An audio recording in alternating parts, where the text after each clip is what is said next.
warahmatullahi wabarakatuh.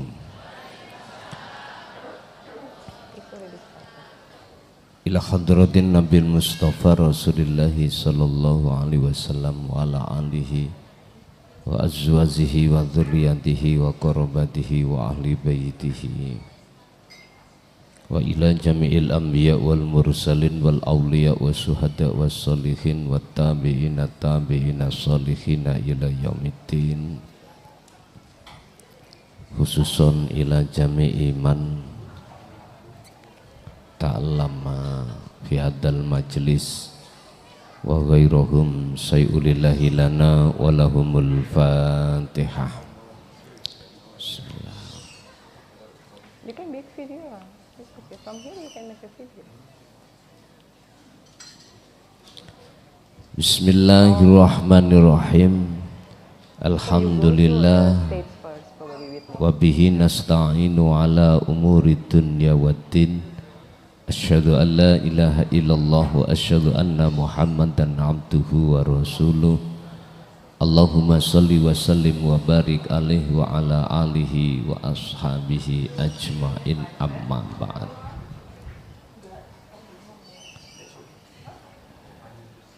Semua manusia yang ada di dunia ini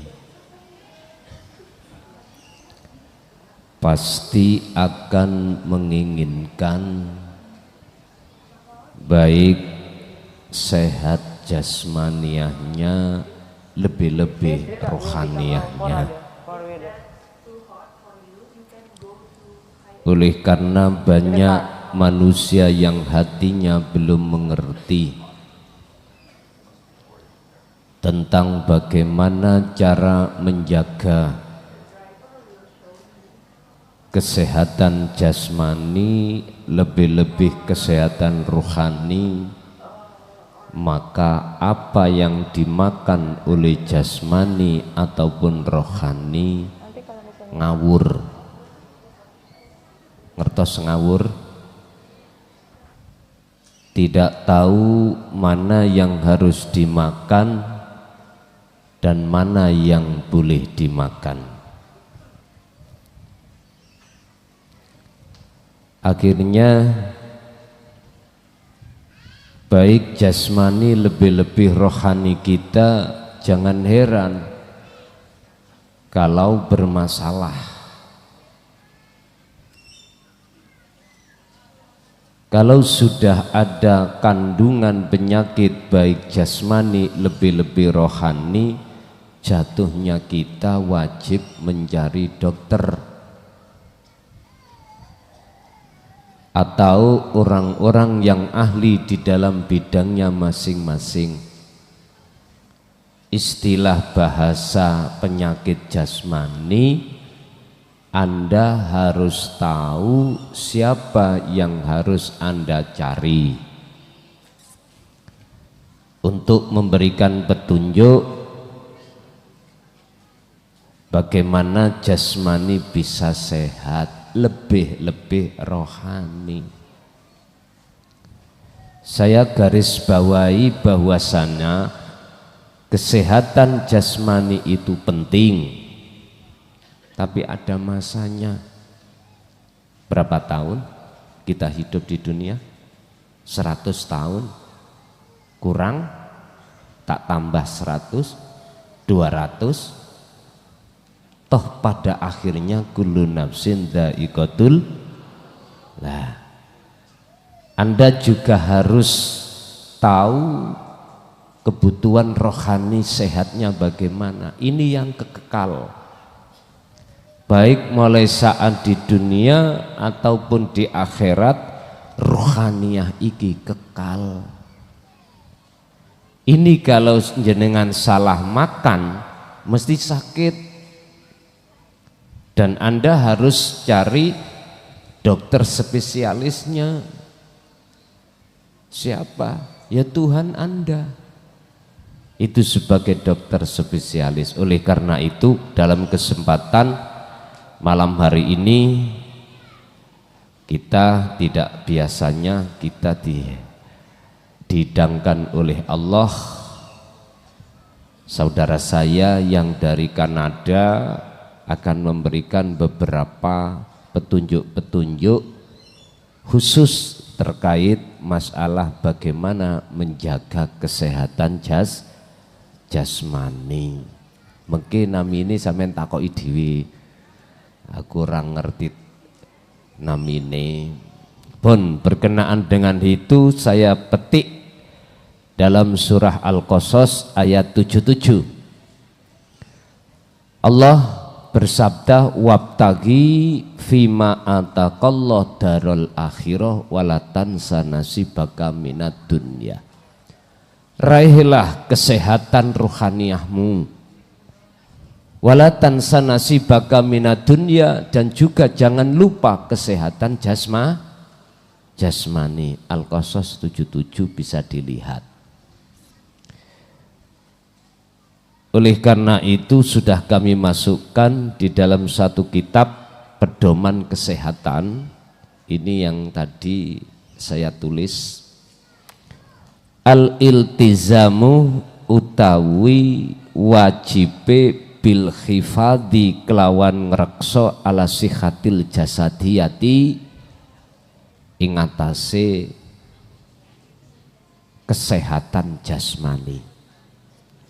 Wajibnya kita menjaga kesehatan jasmani sepanjang mana?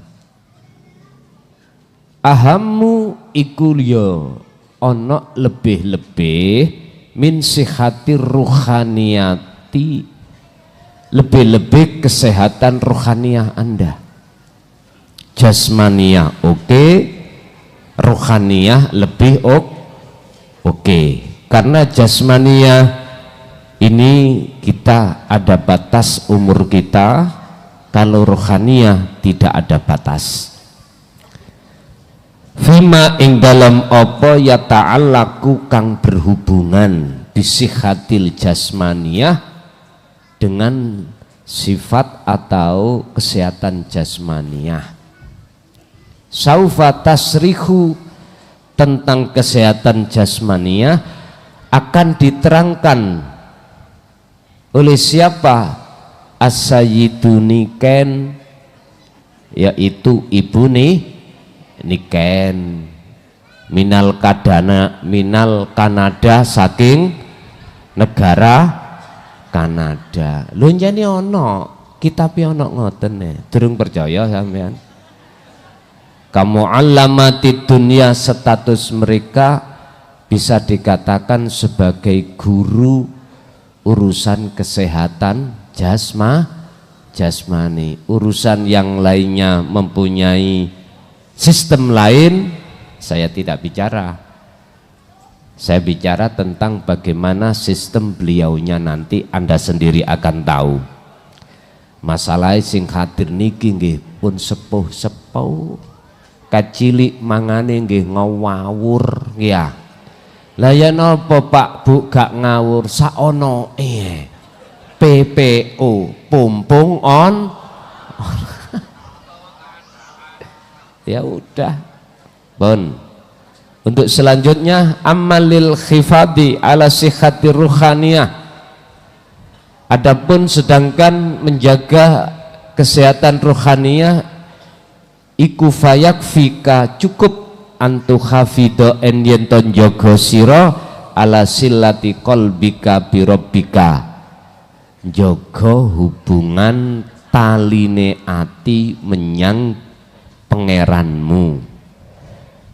Bi antatadak karohu gambarane kelawan yento njogo dikir daiman khali langgeng.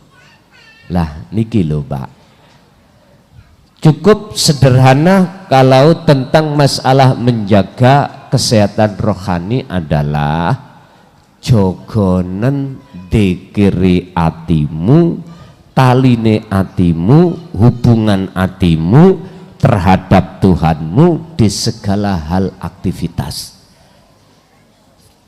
Arti daripada zikir di sini adalah yudrikul qalbu, sadar hatimu itu sadar, hatimu sadar anna kulla syai'in, terhadap semua apapun yang terjadi iku yakti tekone min ilahil ahad, dari Tuhan yang maha.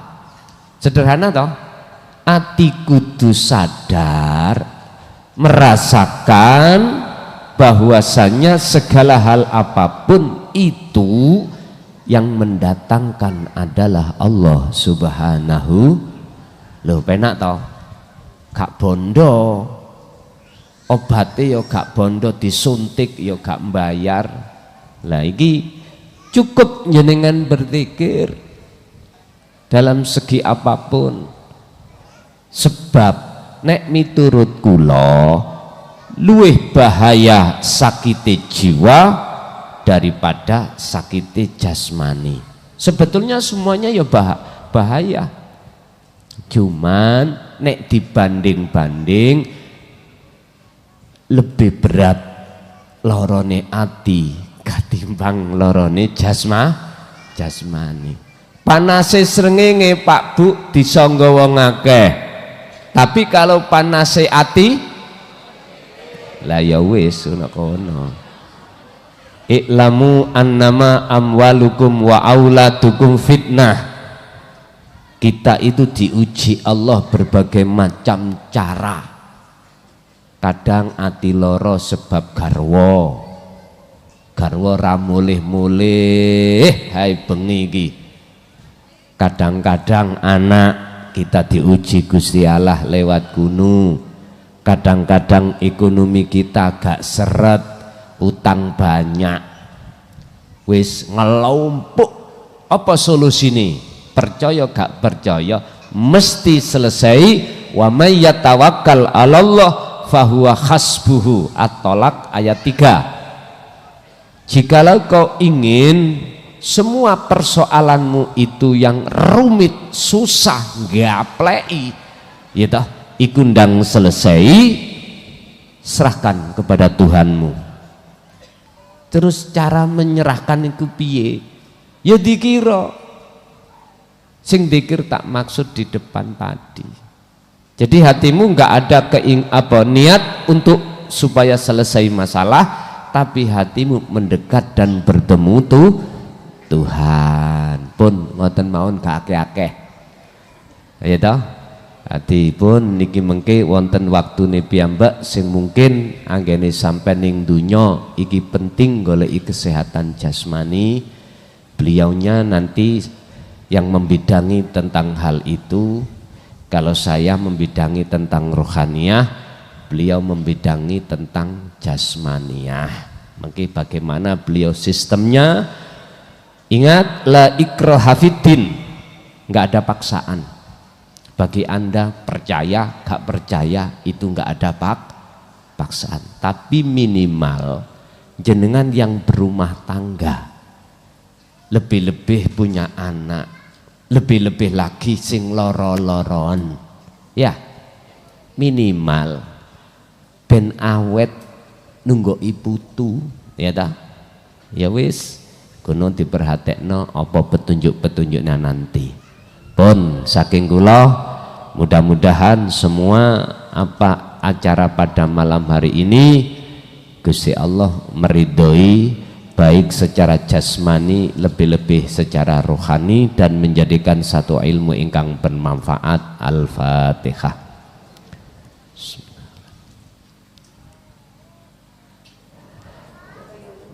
Akhirul kalam, assalamualaikum warahmatullahi wabarakatuh. Iki piye tuh carane?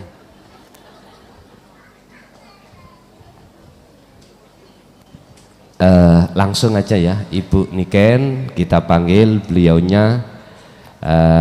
Waktu dan tempat kami persilahkan sepenuhnya sampai selesai. Monggo.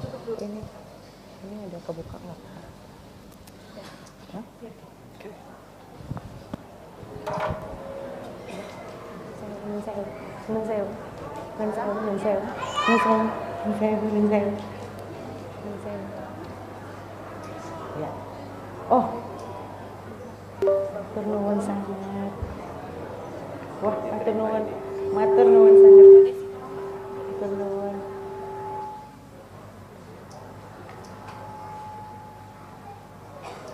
Matur nuwun sanget. Matur nuwun. Kacung. Oh, balik Pak. Nah, monggo itu ada yang belum? Oke, monggo, monggo, monggo. Matur nuwun, matur.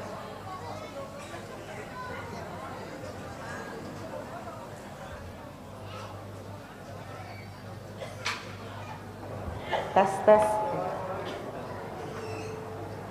Matur nuwun. Ya, dalam saking Magelang.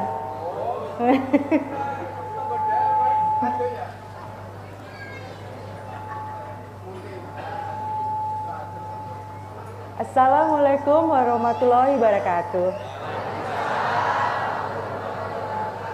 Tadi belum saya sudah diwawancara bapak-bapak, katanya, "Loh kok bisa bahasa Jawa?" Iya, saya memang mama saya, eyang saya semua dari Jawa Tengah, Magelang tepatnya. Papa saya Pakistan.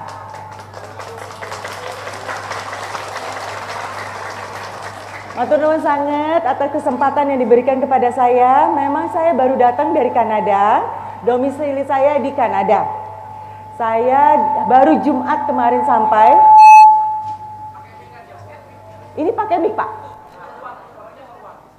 Suaranya keluar? Gak apa-apa, pakai ini aja boleh ya? Soalnya biar tangannya bisa goyang. Soalnya kalau nggak bergerak nanti kaku, nggak enak.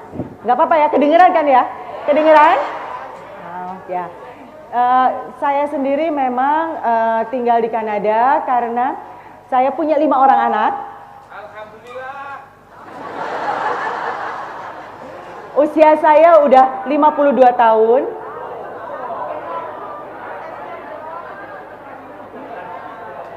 Nah, cucu sudah 2.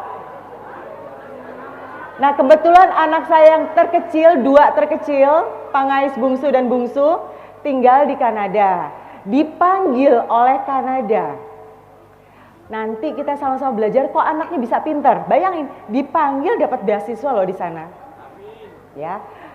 Dan dibiayai oleh Kanada. Nah, kenapa saya pindah? Bukan apa-apa, saya pernah mengalami kedukaan.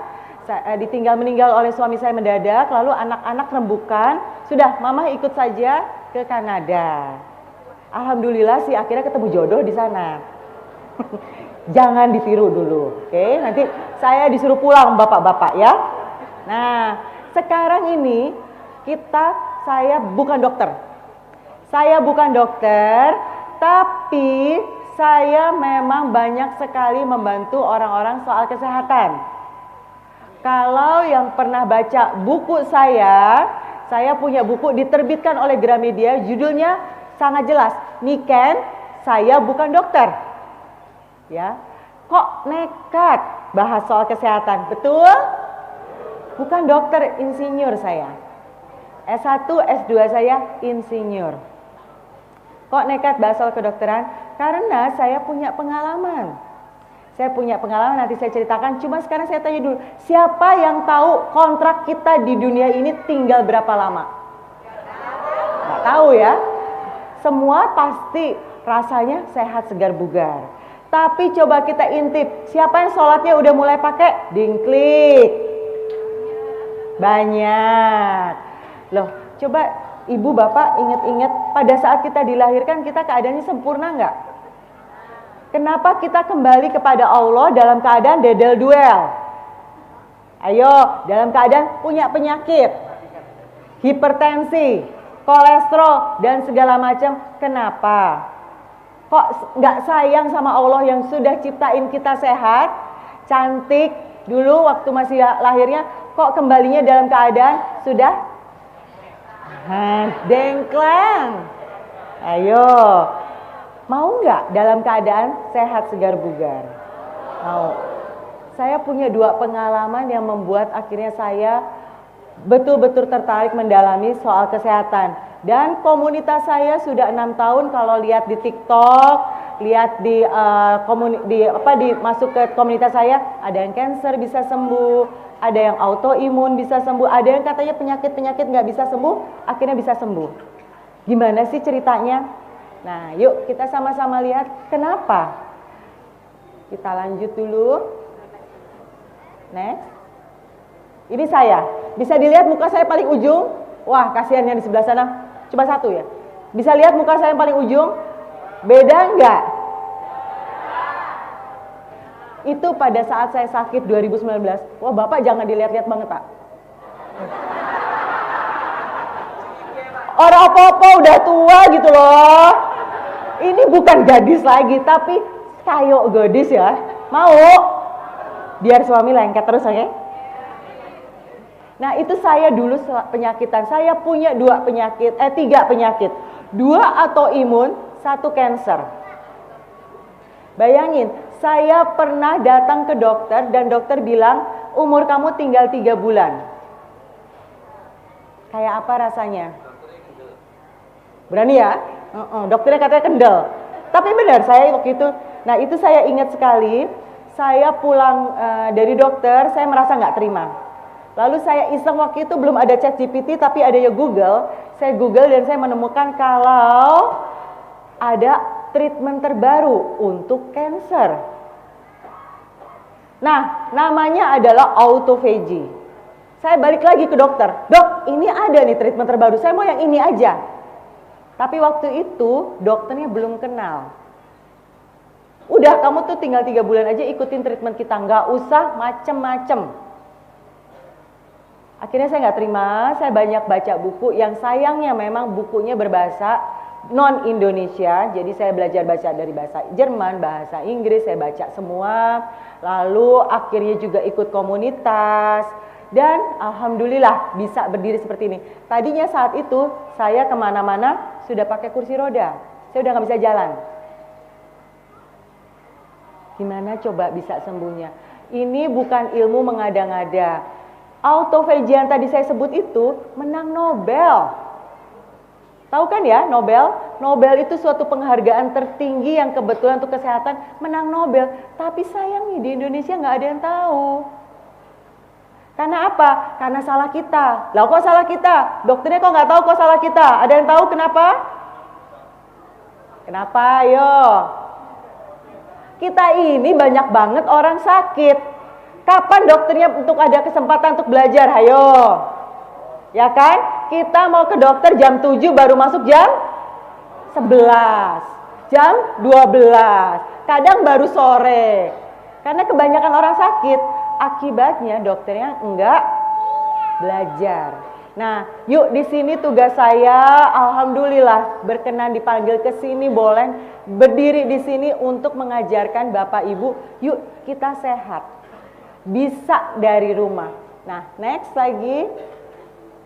Ini udah jelas ya, ini saya sekarang, saya kalau lagi ke Indonesia kemana-mana saya selalu memberikan seminar gratis kemana-mana. Ini baru 2 hari yang kemarin saya di Gramedia Surabaya. 2 hari sebelumnya saya di Departemen Keuangan. Selalu. Jadi di sini ini alhamdulillah terima kasih kepada Bapak dan Ibu pengurus di sini yang mengizinkan saya di sini. Bayangin, sama loh dengan para Bapak Ibu pejabat di Departemen Keuangan. Dengerinnya sama loh. Hebat kan? Hebat sekali loh. Katanya, wah Mbak Niken ke Mojokerto. Banyak yang bilang gitu di Facebook saya. Itu kan kota kecil. Ya nggak apa-apa. Kita sama-sama belajar. Nggak terlalu pengaruh orang kota kecil atau enggak ya. Nah lanjut lagi. Sekarang saya mau cerita 2 orang yang memberi motivasi kenapa saya belajar soal kesehatan. Saya pada saat usia 17 tahun ditinggal meninggal oleh papa saya. Masih 17 tahun. Lagi kinyis-kinyis, ditinggal meninggal. Pasti ibu-ibu, bapak-bapak ingat kalau anak perempuan idolanya siapa? Betul. Pahlawannya tuh bapaknya. Jadi saya waktu ditinggal meninggal luar biasa patah hatinya. Meninggalnya setahun sebelum meninggal itu udah ketahuan sakit. Jadi meninggalnya di rumah sakit, di ICU dengan keadaan segala macam kabel kesehatan. Ada kabel untuk infusnya lah, ada untuk pernafasannya pada saat itu. Enak nggak untuk dilihat? Kebayang nggak sih sakitnya sendiri pada saat dipanggil dalam keadaan seperti itu? Enak nggak sebagai yang sakitnya? Kalau kita ditinggal meninggal, ya besoknya tinggal sholat lagi, lanjut lagi. Tapi kalau udah saat terakhir, datang menghadap Allah dengan keadaan yang tidak rasanya, duh saya lagi dalam tiduran aja. Padahal harusnya lebih enak lagi, itu. Nah pada saat saya belajar sekolah di Jerman, saya mengetahui, oh ternyata penyakit papa saya bisa dicegah 10 tahun sebelumnya. Rasanya muangkel banget, ya enggak? Kalau saya tahu 10 tahun sebelumnya, saya ajarin papa saya supaya nggak sakit. Tapi kan udah terlanjur sakit, udah terlanjur dipanggil. Lalu yang kedua adalah almarhum suami saya meninggal mendadak. Meninggal jam 2 pagi, padahal jam 6 paginya mau kampanye ke Tasikmalaya. Bisa kebayang, jam 9 kita masih beres-beres koper. Nggak ada tanda-tanda sakit. Seminggu sebelumnya masih menemani saya seperti ini seminar kesehatan di pesantren Temboro. Masih ke Temboro seminggu sebelumnya. Temboro itu sama, kita mendarat di Solo. Kalau ini dari Surabaya ke sini 1 jam. Okay? Nah ini enggak, 3 jam kalau nggak salah. Perjalanan darat masih sanggup, masih sehat. Sehari sebelumnya kami di rumah memberi makan siang gratis, masih bagi-bagi makan siang gratis. Enak banget gak sih? Masih terus bersedekah, masih terus berdoa sampai detik terakhir, sampai dipanggil. Dipanggilnya jam 2 pagi saya bangunkan karena kita mau sama-sama sholat subuh, sholat tahajud, lalu dilanjut subuh, lalu berangkat ke Tasikmalaya untuk kampanye. Beliau saya bangunkan gak bisa bangun. Lalu saya periksa denyutnya dan segala macam udah gak ada, saya jalan ke rumah sakit. Selama ini beliau selalu bilang saya ingin meninggal cuma di sebelah kamu saja, bukan di rumah sakit. Pada saat sampai rumah sakit sudah meninggal. Jadi pada saat diangkut oleh satpam rumah saya, satpam bilang masih terdengar suara nafasnya. Di mobil cuman berduaan, baru meninggalnya. Enak nggak seperti itu? Karena terus menjaga kesehatannya, melakukan pencegahannya. Nah, yang disebut pencegahan ini adalah yang disebut, maaf pakai bahasa Inggris karena saya tidak menemukan terjemahannya, yaitu yang disebut functional medicine. Functional medicine itu pencegahan. Sedangkan kalau yang satunya di Indonesia itu conventional medicine. Contohnya, udah jangan bingung. Kalau kita ke dokter di Indonesia sakit kepala, kita dikasih apa? Paramex, Panadol, apalagi? Bodrex, Oskadon, ya? Itu, pulang kasih obat, tebus, sakit kepala, sembuh? Jangan gitu. Sembuh, alhamdulillah. Minggu depan sakit kepala lagi? Ya, datang lagi. Ya toh? Nah, itu kalau dokter di sini. Mohon maaf kalau ada yang profesi dokter atau anak cucunya dokter, saya bukan menjelekan dokter. Ini memang dokter di Indonesia dididik seperti itu. Tapi ada dokter lain yang kalau sakit kepala dia tanya lagi. Kemarin nonton Korea sampai jam berapa? Kemarin sempat makan nggak? Jangan-jangan lupa makan nonton drama Korea. Bapak-bapak, ibu-ibu suka ya? Atau deg-degan dapat paket? Sakit kepala. Kurang tidur? Sakit kepala. Mikirin bapak-bapaknya bandel? Sakit kepala. Nah, itu yang dicari adalah akarnya. Namanya functional medicine. Jadi kayak kalau kita nanam pohon, kalau pohon daunnya warnanya kuning, kita itu ya potongin daunnya, benar?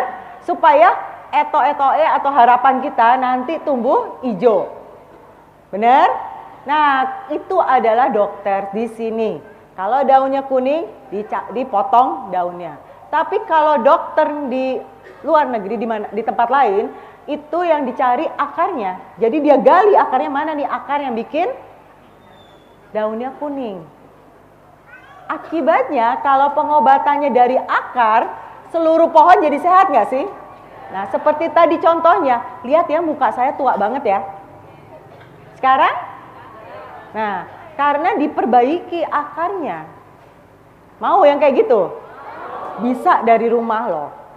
Nah, kenapa diciptakan ada yang namanya functional medicine? Itu oleh negara-negara yang luar biasa asuransinya. Coba saya tanya Bapak Ibu, kalau sakit dan punya duit, mending berobat ke BPJS atau ke rumah sakit swasta yang super luar biasa bagusnya. Mau yang mana? Punya duit, jangan gitu, ayo jujur. Pak, gak jujur Pak Ustadz, tolong dong. Tuh, tak aduin loh. Yang mana Bu, Ibu? Ibu lebih jujur daripada bapak-bapak mana? Kalau punya duit. Swasta kan, lebih enak, lebih segala macam. Nah, ada negara-negara yang gak dikasih pilihan. Kalau kita sakit, udah cuma ke satu tempat aja, BPJS-nya negara itu. Tapi BPJS-nya beda. Bayangin, di sana ada orang Indonesia yang udah sakit liver, udah sakit ginjal. Kemana-mana sudah nggak bisa jalan, nggak punya mobil. Kalau di sini gimana? Udah nggak bisa jalan, nggak punya mobil, terus gimana? Ya udah nggak bisa apa-apa, sebodo amat gitu kan? Ya udah selesai katanya. Nah kalau di sana tinggal menghubungi pemerintah. Bayangin, ini bukan bagian dari kesehatan, tapi disediakan mobil. Dia cuma mau Jumatan aja, dijemput mobil pakai supir. Bayangin, gratis. Enak ya? Tapi pemerintahnya pinter. Ini orang semua harus dijaga sehat, supaya nggak nanti udah tua, sibuk nyiapin mobil banyak orang penyakitan. Jadinya orang makin tua, makin banyak yang sehat. Karena dicegah penyakitnya. Makanya kalau kita lihat kok bule-bule kayaknya lebih awet muda ya. Kita udah umur 50 udah nunak-nunuk ya, atau 60 udah mulai dipegangin, udah takut jatuh, 70 udah takut jatuh. Nah, kok mereka kayaknya masih kuat?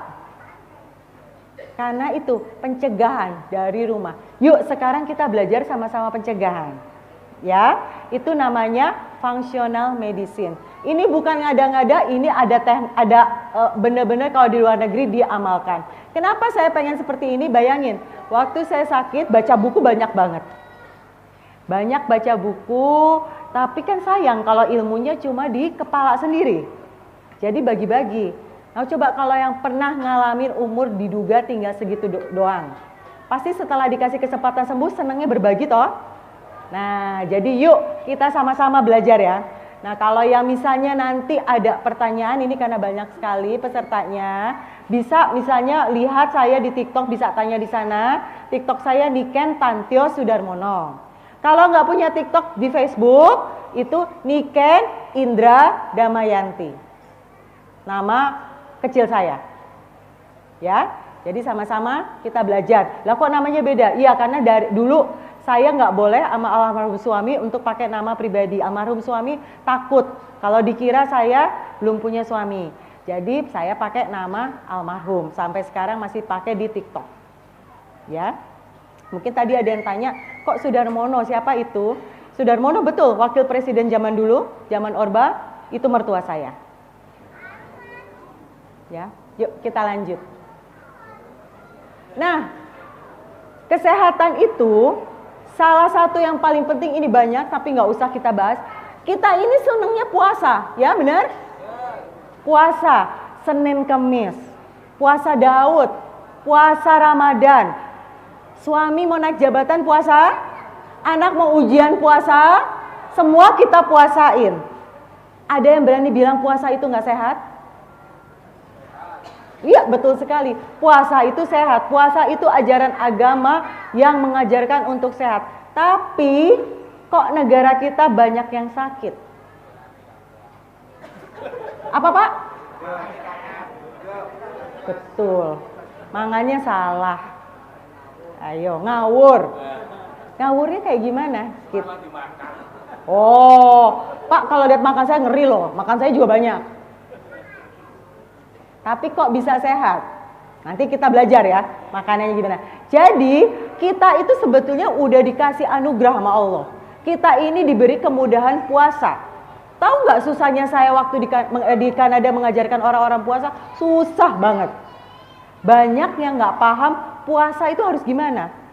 Mereka nggak diajarkan dalam hidupnya, sedangkan kita diajarkan. Nah kan tinggal dikit lagi, puasanya sudah, sekarang kita belajar makannya.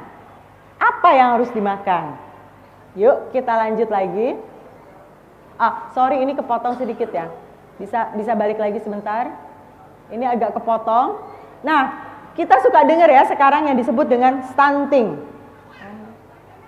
Oh, maaf ya, minum dulu. Panas ya ternyata. Enggak usah. Mohon maaf, karena saya pas dari Kanada itu suhu di sana lagi 10 derajat. Jadi badan saya belum terbiasa dengan panasnya. Nun sewu ya. Kalau dipotong minum doang kon boleh kan ya. Nah, kita sering dengar ya, ada yang disebut dengan malnutrisi. Ada yang kita dengar adalah stunting, betul? Kekurangan gizi. Padahal ini anak udah dikasih makan bener, banyak. Tapi kok masih kurang gizi? Karena yang dimakan salah. Makanan itu terdiri dari 3, cuman 3. Yaitu karbohidrat, protein, lemak. Cuma itu aja, karbohidrat, protein, lemak. Cuma 3, nggak ada yang lain. Nah sekarang saya punya pertanyaan. Ini ada hadiah? Nggak ada. Nggak, kita nggak bawa hadiah. Bawa. Boleh katanya boleh dikasih hadiah. Yang caranya, angkat tangan dulu baru jawab. Ya. Sayur termasuk mana? Protein, karbohidrat, lemak, sayur. Angkat tangan dulu baru jawab. Ibu silakan Bu. Bukan protein. Ibu. Apa? Loh, cuma 3 Bu. Karbohidrat, protein, lemak. Apa Bu? Lemak sayur. Bukan Bu. Udah stop. Udah salah semua, orang tinggal 1 jawabannya. Dah. Oh. Ya. Tuh ada hadiahnya, tapi salah semua udah. Tinggal 1 loh, tinggal 1 jawabannya. Udah. Gak mau nanti ya. Sabar. Gimana sih? Lanjut ya. Sayur itu karbohidrat. Jadi kalau ada yang bilang, saya sudah nggak makan karbohidrat, makannya apa? Ngelongso aku. Sama aja makan karbohidrat, ya kan? Lah, ada juga yang bilang, saya udah nggak makan nasi. Sarapan tadi pagi apa? Bubur ayam, ayo. Nah, lontong sayur. Oke, sayur itu karbohidrat. Ayo diam semua kan? Buah itu karbohidrat. Protein itu daging, telur. Ya, apa?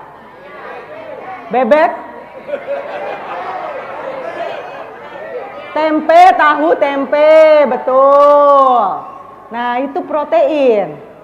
Lalu lemak gaji, kikil, jeroan. Tadi saya dikasih kepiting. Alhamdulillah, terima kasih. Nah, itu lemak. Sekarang Bapak Ibu di sini sudah berapa banyak yang dengar kalau karbohidrat itu bikin penyakit? Ada yang pernah dengar nggak? Belum? Nggak apa-apa, saya dikasih tahu. Ngaku aja makanya, nggak apa-apa. Bapak Ibu pasti suka dengernya adalah, makan sayur buah biar awet muda. Betul? Belum dijawab, Pak, belum. Bapak ini, sini Pak, temenin saya Pak. Cerdas loh, senang saya. Ya, nah saya sendiri kan katanya awet muda. Makan saya karnivor. Daging tok. Saya nggak makan sayur, nggak makan buah. Nah, saya cerita dikit ya. Ada negara yang sekarang lagi tidak boleh penduduknya makan sayur buah. Kembali ke makan protein dan lemak. Negara Amerika. Tapi kan dia udah ada banyak petani kan. Dikirim kemana hasilnya? Ke Indonesia. Jadi kalian itu lagi dibohongin, ya kan? Nah, Sekarang kita lebih pintar. Nanti kalau dia bilang, waduh mahal. Aduh, Bapak Ibu tinggal di sini tuh enak banget loh. Tinggal pelihara lele di ember, bisa toh? Nah, sehat. Pelihara ayam di halaman masing-masing. Jagungnya kirim aja ke tempat lain ya. Ya kan? Atau nanti makan karbo, nanti saya jelaskan gimana caranya supaya tetap dibuang sama tubuh kita. Lanjut dulu ya. Jadi kita udah tahu 3. Protein, lemak, karbo. Ya. Dan saya sendiri tidak makan karbo. Kenapa? Daging, kambing. Nah, tapi puasa saya kenceng. Nah, Bapak Ibu kalau bilang, wah mahal itu, ya makanya sekali aja puasa. Sehat loh. Ya lapar, lemes. Enggak. Kadangkala lapar, lemes itu hanya karena Ibu Bapak pinter banget mindset. Bapak bisa bahasa Inggris, Pak? Ya dikit ya, tapi jago loh, Pak. Mindset katanya Bapak. Ada yang ngerti artinya mindset? Kalau nggak ngerti tanya Bapak ini. Mindset katanya, benar. Cuma di otak doang. Aduh, belum makan nasi, belum kenyang. Siapa itu? Nah itu dia. Nah, jangan sampai penyakit dulu. Siapa yang orang tuanya diabetes? Lalu semua orang bilang, oh itu kan penyakit turunan. Enggak, bukan penyakit turunan. Siapa yang hipertensi? Allah ngaku aja semua orang juga hipertensi ya kan? Nah, bilangnya turunan. Nanti bilangnya kalau udah minum obat, seumur hidup nggak boleh lepas, betul? Yang untung siapa? Bukan saya ngomong. Coba bayangin ya kalau kita ke dokter. Dokter sambil nulis resep bilang, nanti bulan depan datang lagi ya. Lah, harusnya kalian coba bilang, dok, itu dikasih obat kenapa bulan depan saya harus datang lagi? Berarti masih sakit dong. Didoain sakit lah, kok didoain seneng? Harusnya kan sambil buat ini resep bilang, udah nggak usah datang lagi ya. Dan itu terjadi kalau saya berobat di Singapura.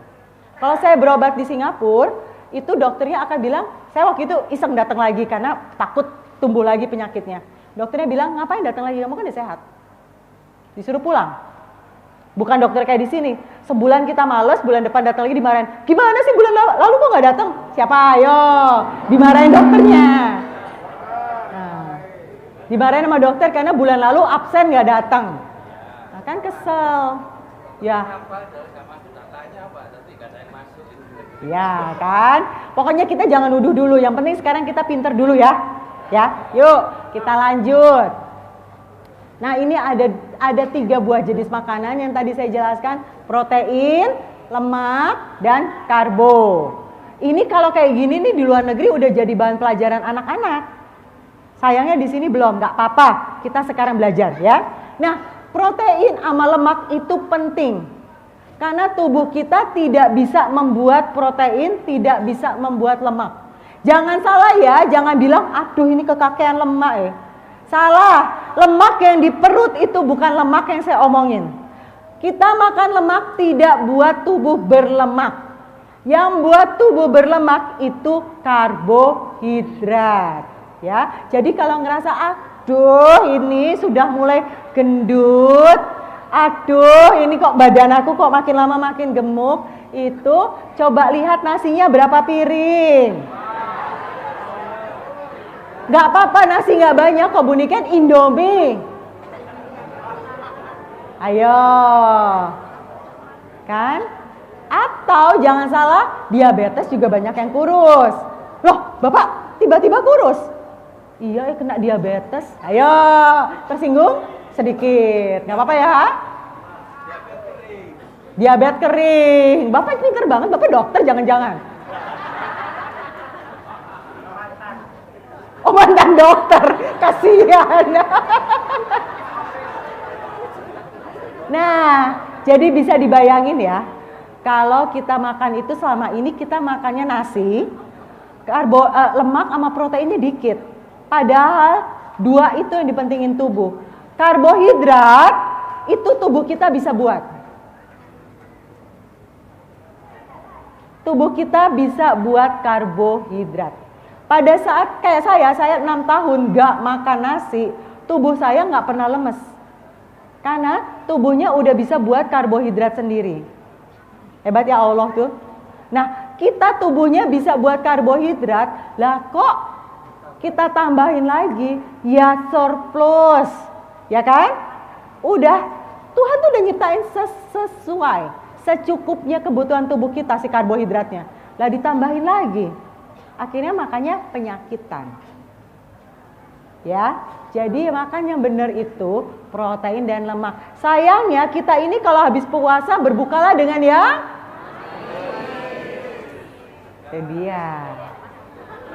itu dia. Akhirnya jadinya susah. Oke, saya cerita. Bu Niken, kamu ngedabrus ini. Bohong. Lah kakek nenek saya dulu makannya cuma sayur buah sehat. Siapa ayo, bener? Ya kan? Bener lagi mikir kayak gitu. Bohong kamu nih, ngaco aja dari Kanada sok pinter keminter ini anak satu nih. Mana ada nenek kakek dulu saya makan sayur buah doang, lawang daging susah. Kok sehat? Coba kita inget-inget. Dulu kalau kita beli tomat, masih kecil, yang seumuran saya siapa? 52 tahun, kalau suruh beli tomat, itu langsung buru-buru dipotong, ya toh? Karena kalau enggak busuk. Ya kan? Sekarang kalau kita beli tomat, seminggu aja masih utuh. Masih seger. Nanti dulu Pak, sabar toh. Bapak ini cepet-cepet banget ya, ragu. Sabar Pak. Ya? Nah, bener? Tomat. Coba wortel. Zaman dulu tuh wortel kan kecil, panjang ya. Kecil, sekarang kan gede, enak, manis. Anak kecil zaman sekarang coba suruh buka semangka, kaget kalau kita cerita zaman dulu semangka isinya biji. Susah makanya nggak ada isinya, biji melulu. Ya kan? Siapa yang anak bungsu di sini kebagian bijinya tok? Yang dagingnya diambil sama kakak-kakak. Ayo siapa? Betul Ibu ya? Aduh kasihan Ibu. Saya ikut berduka Bu. Ada yang kebagian bijinya beneran. Bener ya? Nah, anak zaman sekarang nggak tahu. Atau sekarang anak zaman sekarang kalau suruh buka pepaya seneng. Zaman dulu mambu. Sarang burung itu atau apa? Bener ya? Pepaya zaman dulu bau. Nah itu ada perbedaan. Kangkung. Zaman dulu kalau kita mau buat kangkung disuruh petanin. Ya kan? Begitu kita petanin, karena apa? Banyak bekas ulet.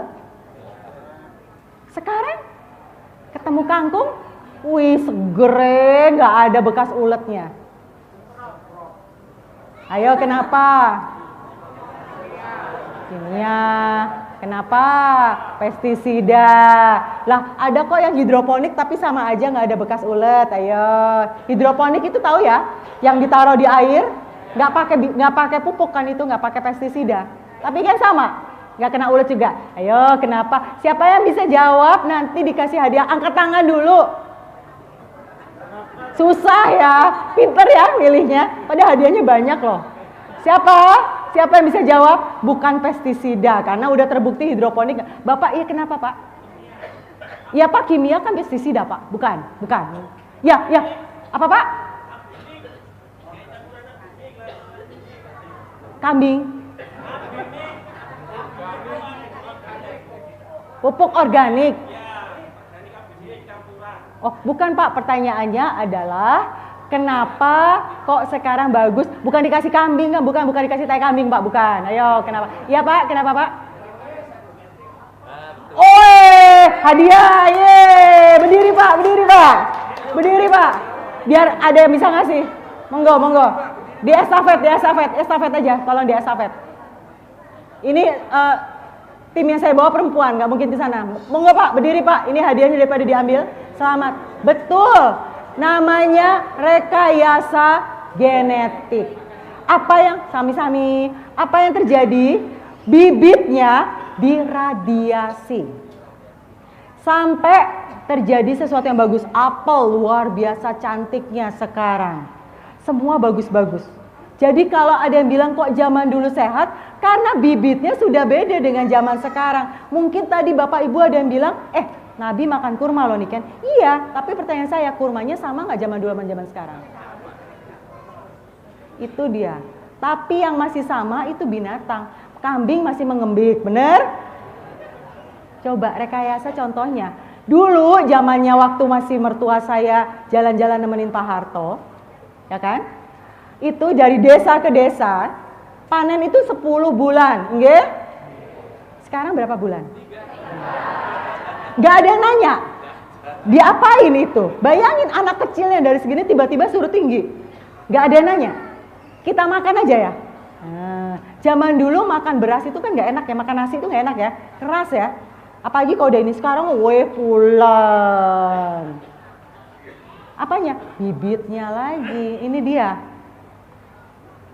Lalu, misalnya contohnya lagi tadi ya, kangkung. Itu bibitnya diradiasi supaya tidak dimakan hama, supaya nggak dimakan sama ulet. Lah kok kita makan Bapak Ibu? Akibatnya jadi tumbuh penyakit. Jadi memang perbedaan. Nah sekarang mungkin Bapak Ibu di sini waduh sawahku, waduh ini nggak apa-apa. Kita itu makannya dikit aja. Dibalik sekarang yang banyak protein sama lemaknya. Mulai pelihara ember ada lelenya. Mulai punya ayam. Mulai makan sendiri dari situ dulu ya. Jadi kita sekarang udah makin paham ya, kenapa zaman dulu sehat, sekarang nggak sehat. Oke? Lanjut ya.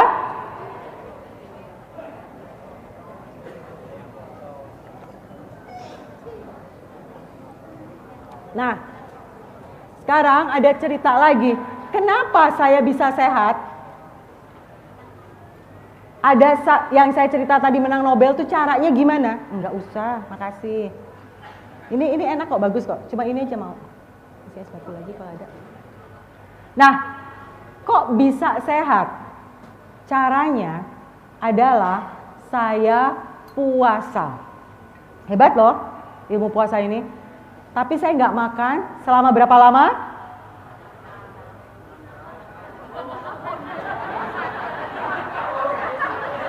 Bu, itu namanya tindakan bunuh diri, Bu. Masa 6 tahun saya nggak makan, aduh Ibu. Enggak? Ayo. Ini saya kasih tahu ya, ini yang menang nih namanya Yoshinori Osu. Lanjutnya nih ada, tapi saya lupa namanya. Nah, dia menang Nobel, namanya autophagy. Autophagy itu apa? Sel kanker dimakan sama sel yang sehat. Ini sel kanker dimakan sama sel ya. Caranya gimana? Sel kanker itu makanannya apa? Gula, karbohidrat. Betul, saya stop makan karbohidratnya. Tapi dia juga bisa makan, tubuh kita kan bisa menghasilkan karbohidrat lagi. Bisa menghasilkan ini. Nah, saya stop semuanya. Jadi saya tidak makan dari terus-terusan. Gak ada kayak puasa Ramadan yang ada sahur, ada buko. Ini gak terus-terusan. Tidak makan selama 1 bulan penuh. 1 bulan penuh saya hanya minum sama suplemen, sama elektrolit, itu doang. Dan itu kansernya waktu saya datang ke dokter lagi hilang abis. Nah, ada caranya, itu namanya. Nah, itu sebetulnya bisa terjadi kalau tubuh kita siap. Jangan Bapak Ibu besok langsung ikut-ikutan. Harus ada pertahapannya dulu. Tapi itu caranya. Jadi cara menyembuhkan kanker itu salah satunya puasa. Puasa bagus banget. Tapi yang dimakan apa? Nah, sekarang kita puasanya belum bisa, puasanya baru bisa yang puasa biasa, nggak apa-apa. Tapi buka puasanya pakai apa? Daging kambing, daging terbaik. Pakai apa? Daging kambing, daging terbaik. Oh iya Pak, betul sekali. Bapak lagi buka ChatGPT. Oh, hebat loh. Nah, lanjut ya. Ini tentang autophagy lagi, tadi saya jelasin kalau sel kanker dimakan oleh sel yang sehat. Caranya tadi nggak makan, nanti dia jadi makan temennya sendiri. Benar, dalam tubuh kita bisa makan temen. Kanibal, betul. Itu namanya autophagy. Ya, lanjut lagi. Nah, Tadi kan kita sebetulnya udah kenal yang namanya karbohidrat, protein, lemak. Ada satu lagi sumber energi. Nah ini dia yang kalau saya nggak puasa namanya keton. Tapi kita susah udah belajarnya sampai situ. Yang penting sekarang udah tahu dulu pola makannya adalah karbo nggak boleh, protein sama lemak. Lanjut, nanti pasti ada yang tanya, wah gimana kolesterol saya? Ya toh? Semua pasti nanya kan? Kolesterol itu kan penyakit. Ini saya pada saat lagi seminar tahun ini tapi awal bulan, saya tes kolesterol saya di depan orang-orang 270.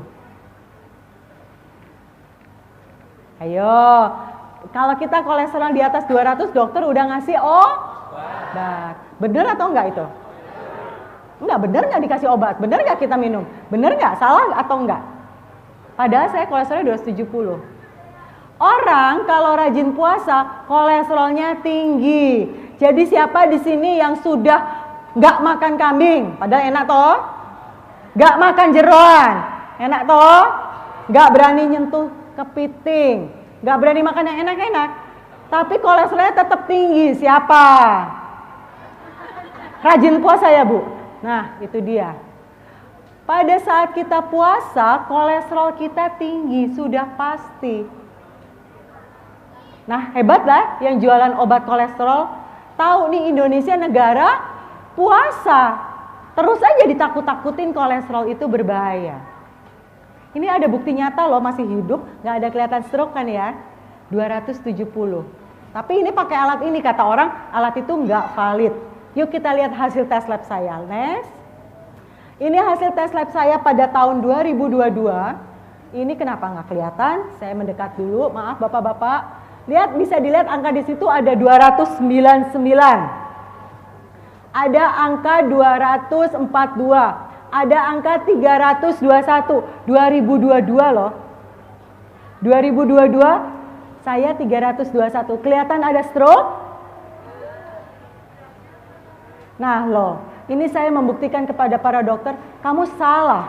Stroke itu bukan dari kolesterol. Nih buktinya, kolesterol saya 321. Kenapa? Karena kebetulan saya selalu ke Singapura untuk periksa.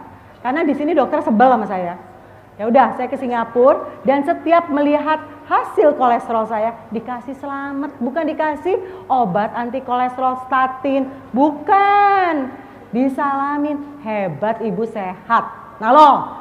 Cuma padahal kan Singapura nggak jauh ya, tapi ilmunya kok beda banget. Di sana kok dibilang sehat, di sini kok dibilangin sakit. Yang bener mana? Aku buktiin kolesterol saya segitu. Lanjut ya, ini baru 2022. Gimana tahun berikutnya? 2024 lagi-lagi periksa di sana, kolesterolnya adalah 296, dekati 300 lagi. Ada bentuknya? Ada kelihatan mau stroke? Nah loh. Lanjut lagi. Ini yang terjadi. Mungkin masih ingat zamannya nenek kakek kita. Ini saya melakukan penelitian. Kalau orang Jawa, Jawa Tengah ya, Jawa Tengah, Jawa Timur yang seneng sama jeroan. Coba lihat mbok-mbok pasar, masih sanggup kan manggul barang berat-berat? Betul? Masih sehat tulangnya, makanya apa jeroan. Gak ditakut-takutin, mereka gak tahu soal kolesterol. Tapi ada satu suku yang seneng makannya lalap. Pada saat sholat, mereka lebih ringkih ininya. Lebih gampang kesemutan, bener. Bapak punya apa dengan orang Sunda Pak? Curiga saya Pak. Ngumpet gak mau denger. Ya kan, kalau orang yang tinggal di tanah Sunda yang senang makan lalap, itu biasanya lebih gampang sholat itu udah pakai dingklik. Nenek-nenek kita yang orang Jawa yang makannya jeroan lebih sehat. Masih bisa manggul. Nah ini sekarang di Jawa ini ikut-ikutan makan lalap, aduh. Padahal zaman dulu udah sehat. Zaman dulu tahun 1950, kolesterol di bawah 400 itu dianggap normal. Sampai 400 loh, dianggap normal. Lalu tahun 70 mulai deh turunin 300. Tahun 90 turunin 200. Sekarang kalau kolesterol di atas 100 udah mulai suruh minum obat, simvastatin, Crestor. Ayo, saya 325. Kayak gini bentuknya, nggak kena obat kolesterol. Kalau ada yang lihat video TikTok saya tahun lalu, saya memperlihatkan mama saya, orang Magelang, rambutnya masih hitam, masih naik manjat hiking di tembok Cina, nggak pakai tongkat, kolesterolnya sama, tinggi juga. Pakai obat? Enggak juga. Lah gimana sih? Yuk kita lanjut ya. Sebelum ke situ dulu, kolesterol itu ada dibuat di otak dan liver. Tubuh kita buat kolesterol. Ini salah satunya saya cerita anak saya terkecil, bontot saya. Dia makannya sama kayak saya. Tuh, dapat 4 beasiswa dipanggil oleh Kanada. Bukan melamar dari sini. Dari sana dipanggil, sini kamu orang pinter datang aja ke sini, sudah diadop, diangkat jadi anak di sana. Jadi kita kehilangan orang-orang pinter. Sayang kan? Mau nggak anaknya diangkat sama negara lain? Kan katanya sekarang lagi hashtag tuh, kabur aja dulu kan? Nah ini udah duluan kabur aja dulu. Mau nggak? Nah makan anak-anaknya diatur. Mbok jangan boleh jajan. Ya, kita lanjut dulu. Lihat, ini perkembangan otak anak itu cepet banget. Perkembangan otak anak itu cepet banget, tapi dia bisa cepet rusak kalau ketemu apa? Karbohidrat. Kambing gak apa-apa Pak, sehat. Nanti saya ceritain. Justru ketemu karbohidrat. Cirinya. Bapak Ibu, siapa yang suka nyuci botol bekas ASI? Nggak ada? Waduh, pada punya pembantu. Ya cuci sendiri. ASI dimasukin ke botol, ingat-ingat dibandingin dengan susu formula dimasukkan ke botol. Betul? Mana yang susah nyucinya? Kenapa Pak? Kenapa? Apanya yang pekat? Nah, apa yang pekat itu apa Pak? Apa? Nggak mau, nggak dikasih hadiah. Ayo Pak, apa Pak? Yang bikin pekat, katanya pekat susah nyucinya. Bener banget, susah nyucinya, betul ibu-ibu? Daripada formula, betul? Kenapa itu? Lemak. Nah, kalau lemak tidak baik untuk anak-anak, tidak baik untuk otak kita, kenapa Allah menciptakan ASI yang full lemak? Kenapa? Hayo, Allah nggak pernah salah. Ada yang berani bilang salah? Nah, waktu kecil kita kasih terbukti ASI itu makanan tinggi kolesterol, tinggi banget. Lah kok udah tua kita ketakutan kolesterol? Padahal itu ciptaan Allah di ASI. Siapa yang pinter, siapa yang bodoh? Padahal kita tahu sendiri pas nyuci ini berlemak. Nggak kepikir kan? Lah, kok anak saya kasih lemak? Ayo, kenapa? Makin tua makin, jangan-jangan itu berlemak? Padahal anak kita kasih lemak, begitu anak masuk ke susu formula, kita kasih apa? Campuran macam-macam kan? Kasih susu formula, kasih wortel, diiris-iris tambahan makan kan? Kasih kangkung, sembelit nggak? Ya kan? Waktu anak masih ASI nggak ada sembelit-sembelitnya, gampang masuk keluar, betul? Karena yang bikin bisa ke belakang itu adalah lemak, bukan serat, bukan buah. Lalu dikira saya nggak makan serat sama buah 6 tahun, apa saya nggak pernah ke belakang? Jangan dituduh, enggak, itu karena lemak. Kalau nggak percaya nanti coba aja glegek-glegek lemak kalau nggak langsung ke belakang. Buktiin. Kalau saya senang buktiin, jadi dokter-dokter yang marahin saya bilang, lah udah saya buktiin. Salah satunya saya buktiin kolesterol saya tinggi. Salah satunya saya buktiin anak-anak saya kasih makannya tinggi lemak, pinter-pinter otaknya. Anak ketiga ke Belanda, anak keempat Kanada, anak kelima Kanada. Mau? Nggak keluar duit loh. Nah, jangan dikasih makan karbo. Waktu ASI dikasih makannya lemak. Sekarang kan nggak mungkin kita kasih ASI lagi kan? Nah, coba kita buat sesuatu yang mirip ASI. Ya kan? Karena itulah yang diciptakan Allah untuk anak-anak, untuk otak anak. Lanjut. Nah, siapa yang kalau lihat otak nggak mau makan karena berlemak? Jangan dimakan, itu lemak, betul? Karena memang 60% lemak tubuh kita itu isinya ada di otak. Bukan di perut, ibu-ibu ya. Di otak. Nah, udah tahu otak itu isinya lemak, kok dikasih makannya gula. Ya berantem. Lanjut. Nah, ini sebetulnya adalah manfaatnya kolesterol pada tubuh kita. Kolesterol itu sebetulnya diciptakan oleh Tuhan di tubuh kita melalui liver. Jadi kalau yang bolak-balik ngerasa kolesterol saya nggak turun-turun, itu amputasi aja livernya. Nggak mungkin kan? Karena sebetulnya kolesterol itu dibuat di liver. Kolesterol dibuat di liver. Selain di liver dibuat di otak, cuma 2 itu. Jadi mau amputasi otak? Boleh. Supaya kolesterolnya rendah? Boleh. Jadi kolesterol bukan penyakit, karena dia ada di liver dan dibuat di otak. Ini bahasa Inggris, maaf ya, karena memang di bahasa Indonesia kan kita disuruhnya kolesterol ada penyakit. Ya.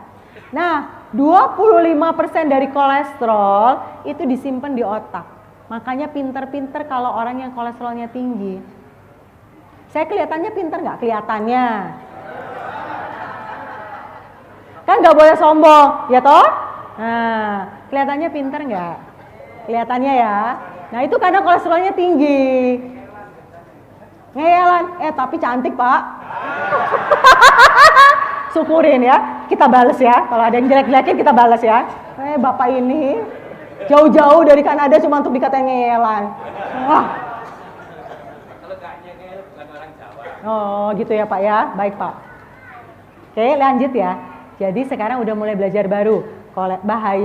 Yang bahaya tuh karbohidrat. Kolesterol itu boleh. Lanjut. Nah ini tadi, ini ada penelitian dari Harvard tahun 2017. Nah kita tahun berapa sekarang? 2025. 8 tahun masih aja kolesterol itu dari makanan. Ini Harvard jelas-jelas ngeluarin, tahu kan Harvard, ada yang tahu nggak?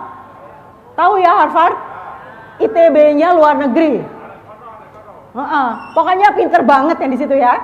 Harvard itu ngeluarin penelitian mengatakan kolesterol itu kalau dari makanan cuma 20%. 80% dibuat di liver dan di otak. Jadi wes nggak makan apapun juga tetap aja kolesterol tinggi ya. Karena dibuat di liver, dibuat di otak. Ayo, kok dulu waktu kecil gampang banget ngafalin surat-surat. Sekarang sholat, udah rakaat berapa ini? Ayo, lupa, ulang lagi rakaatnya. Lupa, pada zaman kecil gampang banget hafalin kali-kalian. Gampang banget belajar bahasa asing.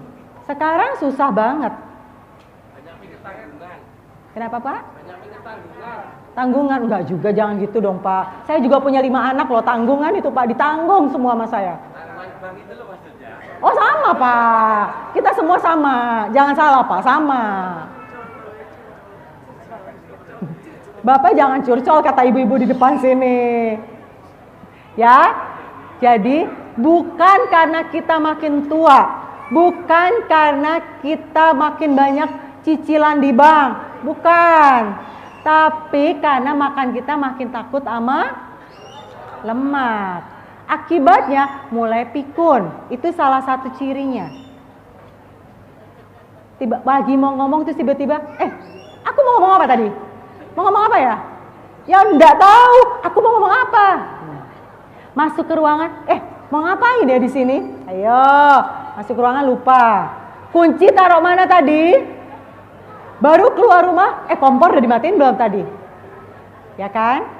Nah, itu dia. Salah satu cirinya kita udah mulai ketakutan sama lemak. Salah satu penyakit gara-gara kolesterolnya rendah itu adalah pikun. Jadi coba colek teman-temannya yang pikunan, kamu makan nasinya berapa banyak? Kamu pernah makan lemak nggak? Pasti nggak. Nah, anak-anak ini saya itu yang khawatirnya anak-anak katanya pengen Indonesia emas ya, bukan Indonesia cemas kan? Nah, tapi mau dikasih makannya apa? Nah, nanti anak-anak jadi otaknya juga seperti itu. Yuk kita perbaiki. Lanjut ya. Ini soal bukunya, kita lanjut aja. Nah, ini ada penelitian terbaru justru yang ngatain, kan kita tahu ya, kolesterol itu katanya ada 2 jenis. Kolesterol baik dan kolesterol buruk, jahat ya kan? Yang katanya kolesterol jahat itu LDL. LDL bener. Pokoknya katanya ada kolesterol baik sama kolesterol jahat. Nggak ada. Ceritanya kolesterol itu kan dibuat di liver. Lalu dia perlu jalan ke tubuh kita karena tubuh kita perlu kolesterol. Jalannya itu pakai Gojek. Gojeknya kalau dari liver itu namanya LDL. Jadi bukan kolesterol jahat. Nanti dari sel balik lagi ke liver itu namanya HDL. Jadi dua-duanya LDL, HDL itu baik semuanya. Ya, LDL, HDL itu baik semuanya. Lanjut. Nah, gimana kalau ada yang pasang ring? Katanya karena kolesterol. Balik lagi sedikit. Nah, katanya ada kolesterol. Ini ada dokter di luar negeri yang melakukan penelitian pembuluh darah kita yang ada penyumbatan sama dia diiris. Dibuka isinya. Apa sih isinya penyumbatan itu? Isinya adalah kalsium. Bukan kolesterol. Kalsium. Makanya kalau di Jakarta sudah mulai bagi yang ingin tahu ini kalsium penyakitnya ada penyumbatan atau enggak, itu diperiksanya adalah nama pemeriksaannya kalsium, pengecekan kalsium. Jadi bukan pengecekan kolesterol untuk tahu berapa banyak sumbatannya. Nah, makin ketahuan lagi ya kalau kita ilmunya salah. Lanjut. Ini yang tadi jalan kolesterolnya, lanjut lagi. Ini juga masih yang tadi kurir. Jadi jangan salahin kurir ya. Lanjut. Nah, terus gimana kalau udah mulai terlanjur? Ini kalau di luar negeri kita dikasih obat kolesterol, dikasih warning seperti ini dulu. Sayangnya ini kurang jelas. Dikasih apa? Warning itu bahasa Indonesianya apa, Pak? Peringatan, maaf lupa. Tuh kan, gara-gara kebiasaan pakai bahasa Inggris tiap hari. Nah, peringatan. Jadi kalau di sini kan nggak dikasih statin langsung suruh minum ya. Nanti bulan depan datang lagi, dokternya tanya, udah diminum belum obatnya? Belum dok, dimarahin kan? Dikasih double, suruh minum lagi lebih banyak. Yang untung yang jualan statin, sebetulnya dibuat oleh liver kita loh. Nah, ini sebetulnya selalu dikasih, kalau kita minum statin itu masalahnya adalah di liver. Ya iya dong, karena diproduksi oleh liver. Kalau kita terus-menerus menekan kolesterol, liver kita yang akan sakit. Makanya banyak orang yang sakit liver. Lalu yang berikutnya lagi adalah diabetes. Jadi kita dapat penyakit baru. Yang berikutnya lagi adalah pegel-pegel. Siapa yang bangun tidur pegel-pegel? Aduh banyak.